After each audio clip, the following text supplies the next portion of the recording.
Back here at the Bullium in SoCal for the title match of the 5-person Baker Team tournament late on a Saturday night here in Montclair. 2 teams remain in a classic Baker style competition. The 8 seed coming all the way up from the number. It is a nameless team, which irritates me, of Martin Velasco, Jeremy Tuazon, Pam Fowler, Dominic Fisher, and David Jones. If they win, they'll be forced to come up with a name or they won't get the trophy. But winning is a tall task because they got some red hot chili peppers over there on the other lane. The Maze Boys, Matty Holman, Josh Malloy, and Mr. Personality, Gavin Fernandez, back on the show. He doesn't have to hover right behind me because he's still bowling. Exciting. Baker means 5 people combined to form 1 game. Hunter doing the 4th and 9th frames. And there is bonus pins involved. Every team had to have somebody under 170. You get bonus pins if you had extra bowlers under 170. So the no-name team is getting 8 additional pins on top of their score. Incentive to keep bowlers of all ages and averages involved in this tournament. It's proven that way over the years. We had a team of all under 170 bowlers win once.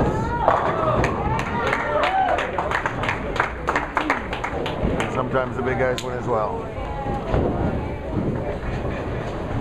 Maddie's been the anchor bowler for the team for most of match play. She's had the best look on the team. Chris and Hunter and Josh, for that matter, have all the resume, and they have no problem at all recognizing that it's Holman that's got the best look right now, and she has come through just about flawlessly all the way through match play. David Jones has done a real nice job anchoring this team. Flushes that one 10 back for a double and an early 20-pin lead plus the 8 for that team, so looking good halfway through. Here's Fernandez. He's the under 170 bowler. You wouldn't know it the way he bowls. Obviously, he's had a great JBT career and still very early in it. He flushes that one 10 back to match the double. The other team. Dominic Fisher made the top 4 in the doubles earlier with his partner. Can't roll the 2 that time. Josh Malloy in a battle with the Maze Boys for all conference bowler of the years. They are 1, 2, and 3, all teamed up here together.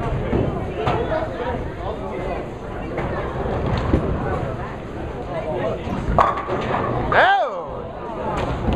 Have not seen too much of that today. A wicked solid 7. Hold on, Statue of Liberty. Ratio-wise, this is one of the trickier patterns. Ton of length in the middle, but not a lot of volume anywhere. Leads to some funky lines having to be played. Dominic missed his 9 count, and Josh makes his. So it's now an 8-pin advantage for the no-names. Jeremy Tuazon making his first finals appearance. He eventually breaks the split up and almost knocked that 4 clear into the 6. He'll take one with leaving the 6-10 this time. Chris Mays. Stand back. So in general, it looks like most of the bowlers know where they want to be playing. It's just a matter of execution here.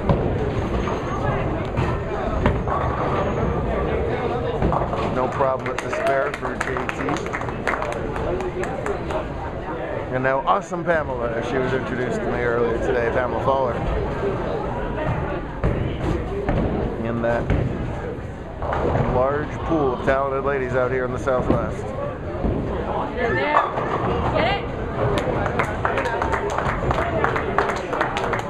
Hunter had a win last week in Las Vegas for the 17th title of his JBT career, matching Sorel Cardinos, who won 17 the day before. Well, I'm 99% certain, pending Martin, that nobody on this team has a title. Double check with Martin on that. Velcro. Velcro might. He's got top 4s, I know that for sure.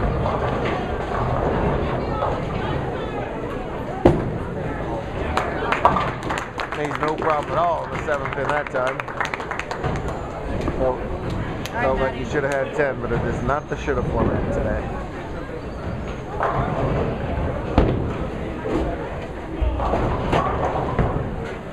got to win twice, so flip-flop to the opposite lane for the second game. Look out. Yep. Left the whole way. That is a costly miss. They fall behind in the match with that. They trail by 4. Here's Holman in the 10th for their team.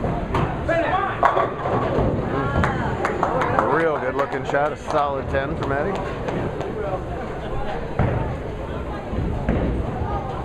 Holman a threat for all conference girl bowler of the year. Top 8 at the main event last year. She won the adult Arizona Queens earlier this year. Runaway 10 for Martin. I feel like Martin's hair gets longer and his mask gets bigger, and there's less and less of Martin to actually see. No trouble at all on the 10. Let's go cross lane, no trouble at all on his 10.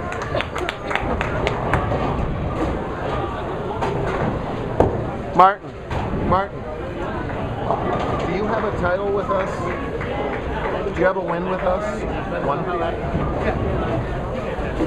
Welcome. 2? Would you like to go for 3? Well, you are going for 3, I suppose, yes.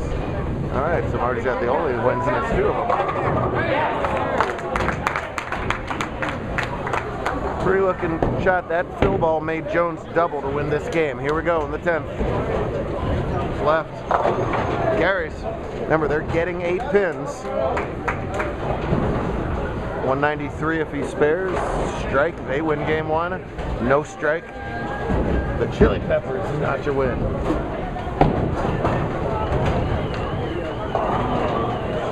That's not good.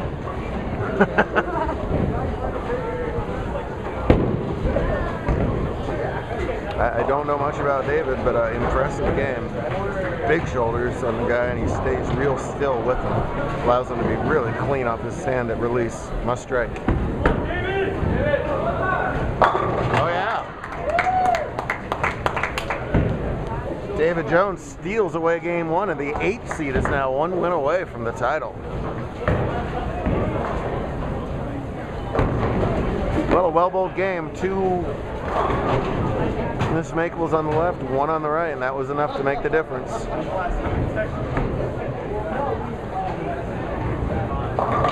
They upset the top seed at a team called Voice Crack in round 1.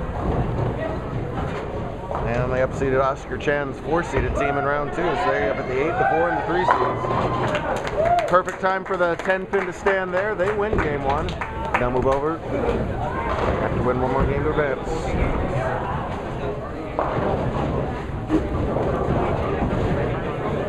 Flippity flop and do it again. So our teams will change sides. The Chili Peppers must win this game to stay alive. Remember that 8-pin bonus situation? That's why our nameless team is up 1 love. Switch sides. You can switch orders if you want. Off you go into game 2. Good luck.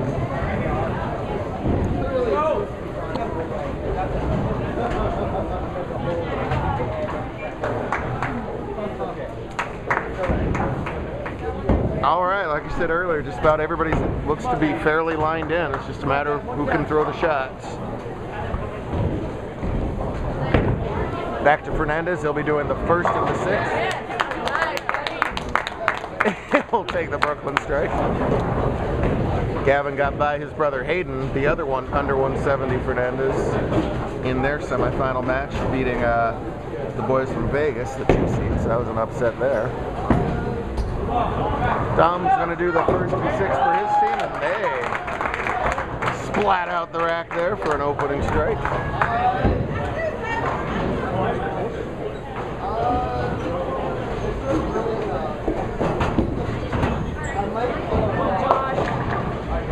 With Josh's lower rev rate, that ball doesn't have enough grip in that to climb back up. So wash out in the 2nd. We'll see if JT can better that in the 2nd. Well, a more makeable spare, but Josh can split boards all day long. I would say 61% of the time he makes this spare. Is that all right? Well, let's see if this is one of those times. Yeah, right there. Sure, perfect. No trouble at all for the talented Malloy. Picture perfect washout conversion, and meanwhile it's a double bonus for Malloy's team as JT misses that 4-pin. So big swing there. That more than eliminates the 8-pin difference early on, but you can see there's a lot of game left. Chris knew that when he threw it. That was perfect at the arrows, perfect at the head pin, and a 10 back, no doubter there.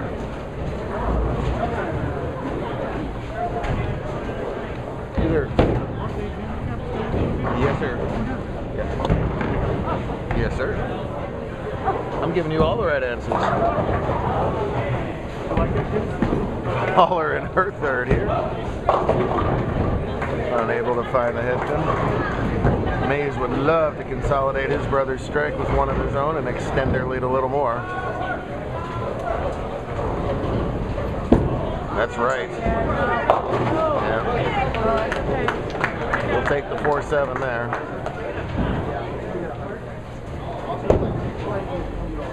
This is almost always the case with our better bowlers. They are their own harshest critics. That was a right at target the whole way, and he's dissatisfied with that effort.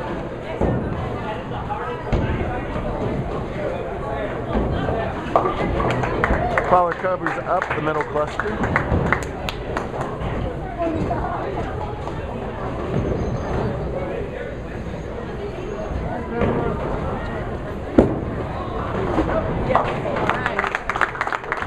Perfectly done at the left side corner. They remain Dutch. We had the first Dutch 200 in Baker that I can ever remember seeing.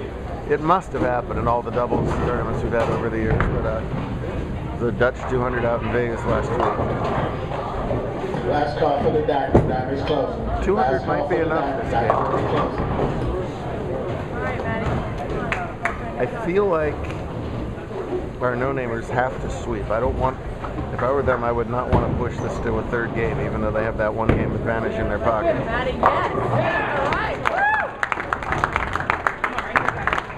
Oh, Maddie is just throwing the ball beautifully all day long.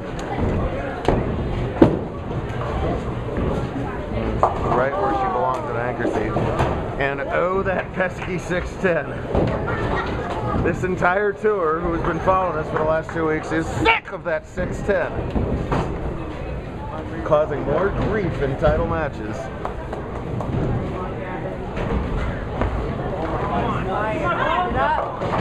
Yeah.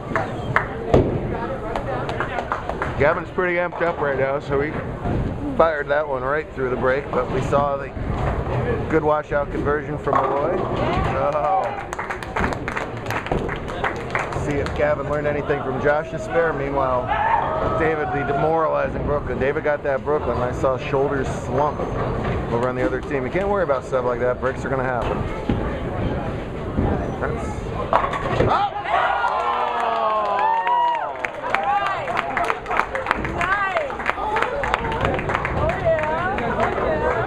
Well, Malloy showed you plan A on washout conversion. Fernandez comes up with plan B on the washout conversion. Sends a wicked little messenger across there. Fuller unable to consolidate.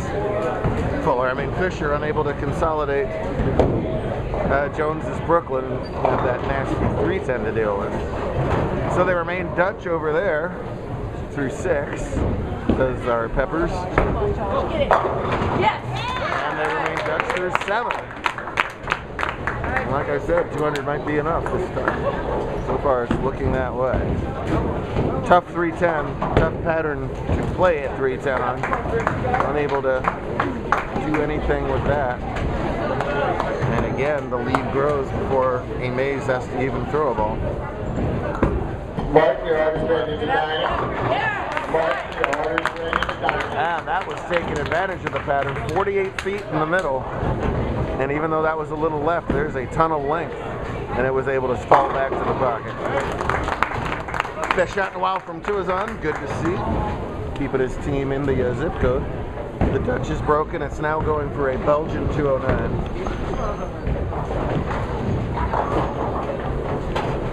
Hunter would like the Pakistani 240. Come on, Hunter. All right. I think he knew that one. He didn't like his shot the last time. He knew he pured that one. And, All right, Maddie. thank goodness for the pins they fell, because that might have been a fried maize, if not. We don't have the rule where they have to go frame for frame here, so Holman's team finishing first. 211 is the best the no-names can do, and with that strike, it's a 4-bagger, and they're in the 220s. They do win game 2. So let's play one more game of bowling. It's only 3:18 in the morning.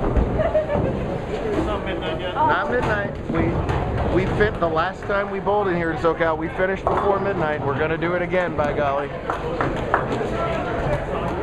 When we were still learning the little details of this format, we did this in Canoga one year and finished at 3:30 in the morning. Oh my gosh. So, but at Canoga, you're already at the hotel. So, you know, you just literally just fell over and, you know, went to your next thing.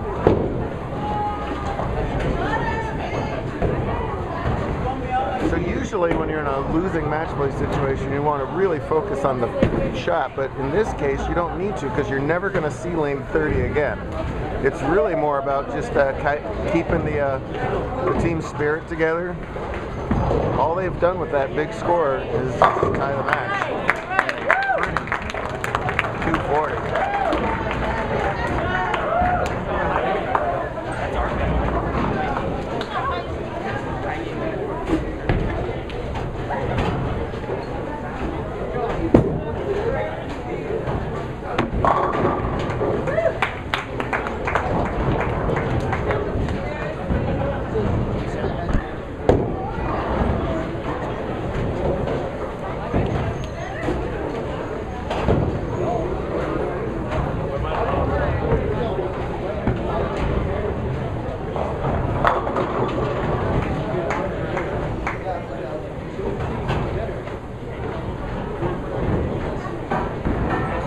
Final game coming up in just a couple minutes. The happy peppers of the moment, just trying to stay relaxed and loose, remember what they got to do in that opposite lane.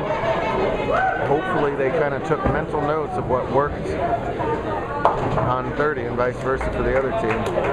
Because now there's only 2 frames left for each bowler, and they just got to throw their 1-2 Sunday punches. Best 2 shots they can possibly come up with. Baker bowling a team game. Momentum swings rapidly back and forth on the good and the bad.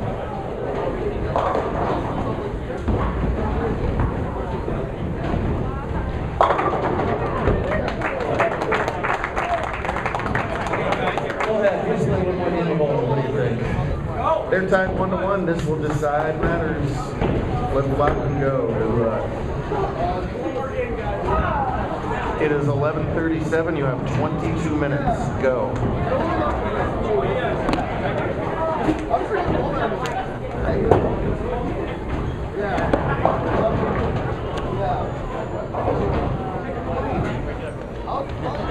That looks like they're going to stick with Fernandez on the one team.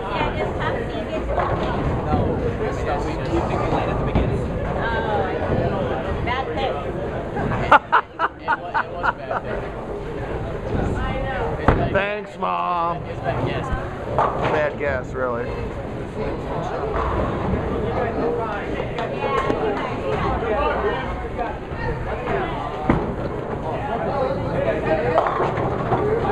Alright.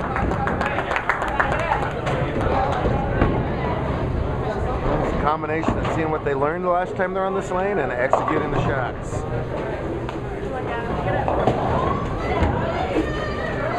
If it was a team of Fernandez's, they would definitely get in under the 22-minute window. No trouble at all, it is. 2-pin. This is a switch, having Jeremy go first and 6th for the other team. He'll go cross lane at that 6-10, and he will have it.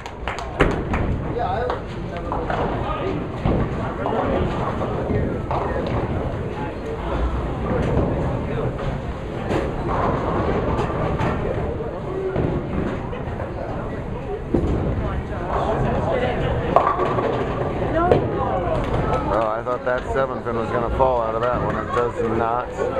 Trouble early. Big opportunity here for Fisher. The early lead in the match. Make the other team play catch up the rest of the game.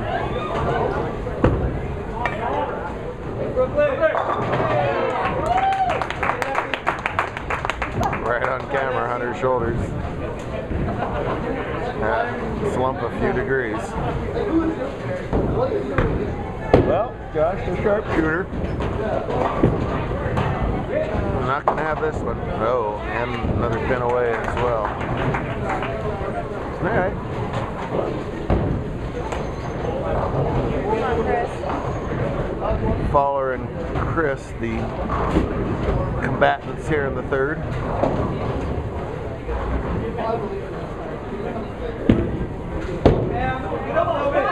The ball's not going to get up. Chris's shot likely will, with all that power. Yeah. Perfect ball there. All right, Hunter. 3-4-5, Chris, Hunter, Maddie look locked in. See if Hunter can get a good carry here in the fourth. Close this match back up.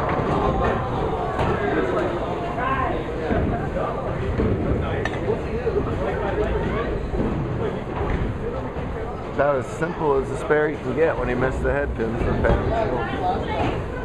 Pleased enough with that, but she's still got to hit that pin on this one, and she does, no problem.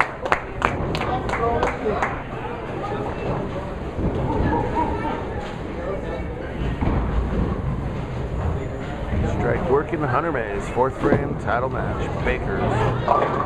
Oh! Great time for a fantastic break as that ball came in super light and super late, but the pins responded. All that power throws a bunch of them over at the 7. It goes. Key double. Can Maddie continue her fantastic roll here? Every shot a clutch shot at this point.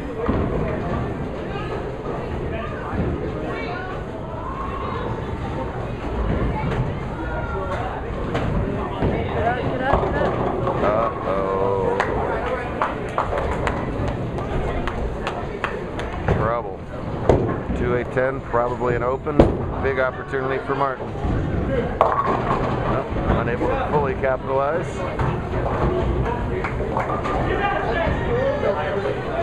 Got to get the 2 here if you're holding. Can't drop any more count. I already lost a lot of count on Malloy's open. Missed the 7 split on the double. Smart move. Comes a big spare for Velasco and his team. Perfect. No, that ball didn't pick up. That is useful for teen chili. Last shot for Gavin. Right there. Yeah, tricky 2-7 to shoot at. Being a chili pepper, the last thing he wants to do is give it away, give it away, give it away now. First, he's got to convert this 2-7. Nice strike for Jones.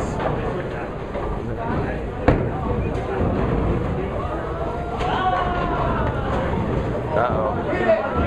Uh-oh! Gavin makes splits any way he feels like it. He'll throw messengers at washouts. He'll completely miss the 2-7, but make it. I will make them my way, and I will make them well, says Fernandez. Jones no trouble at that, too. Malloy desperately wants to redeem himself here with a better shot in the 7th. Set up his team for the 8th, 9th, 10th. Malloy missing. She comes back.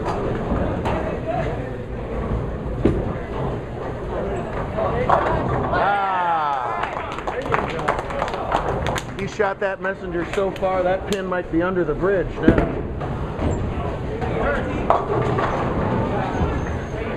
Didn't like that one? Quick, I need other chili pepper songs.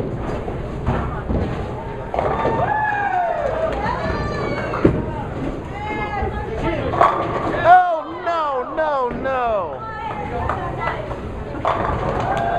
A game of bowling goes by by so quickly. Good break, bad break can make the difference. Chris throws 2 perfect shots in this lane, and instead, right when his team could have desperately used a double, a solid, stinking 8. Oh my goodness, deserved way better. Unlike Dart, he's got to make the spare, and boy oh boy, looks like he was about to pull a dart right there. He converts. Meanwhile, Tuazon missed his washout. They are 2 frames ahead of the other team, so Fisher's crew is going to know what they need, and that's way outside. Lucky to get that many out of it. One last good shot on her.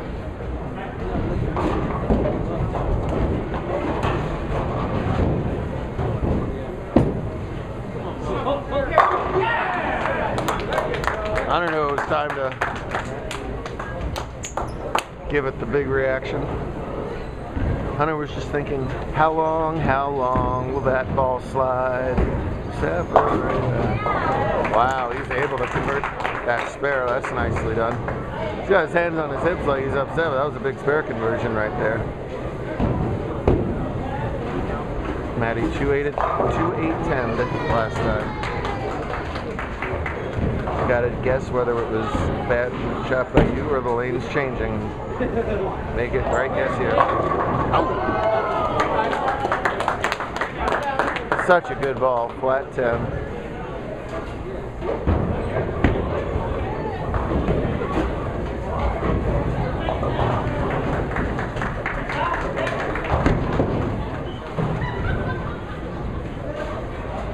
Fowler's team is at a 171 pace and they get 8 more. Lucky to break up the 310 there. That would put them at 179 if they stayed at that pace. Maddie spare strikes for 180. This game is totally up for grabs. First things first, convert your 10. So nice.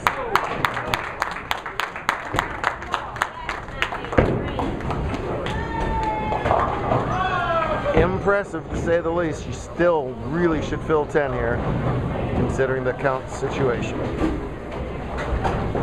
So they're going to put up the number and see if Martin and David can come up with the goods. There's a spare for Fowler.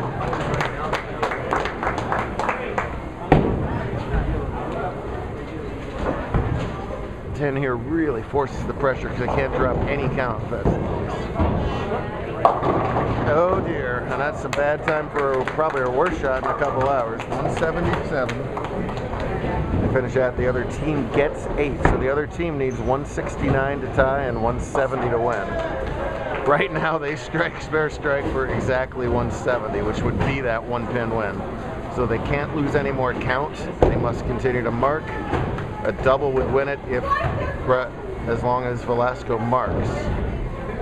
In fact, if Martin doesn't strike here, they'll have to double in the 10th. It's not going to be a strike, and it's worse than that. Double whammy for Velasco as he drops a ton of count and leaves a real difficult big washout. 65, 45. It's not over though, but he must spare. 134. They can't win if he doesn't make this spare.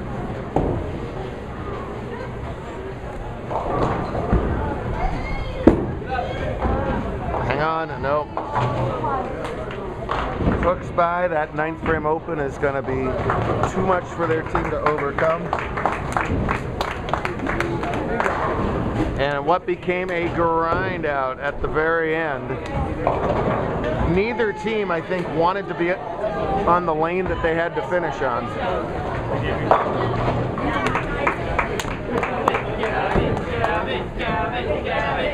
Oh, Gavin getting all the love over there. He's the money man.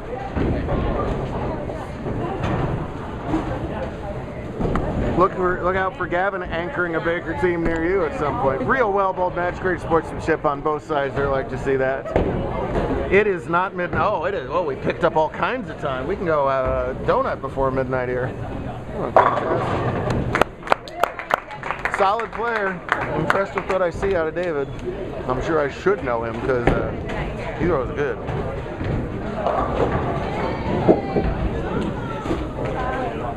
No shame at all for them coming from the 8th seed. But some Arizona chilies.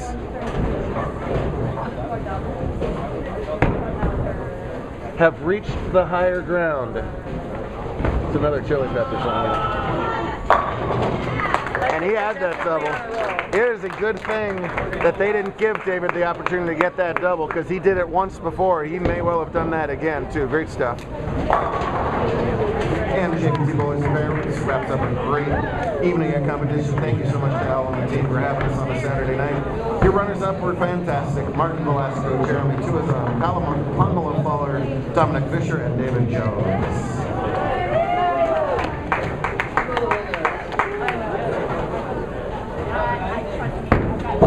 And your Baker Team champions pulled it out in that grind out last game. Josh Malloy, Chris Mays, Hunter Mays, Madison Holman, and Gavin Fernandez.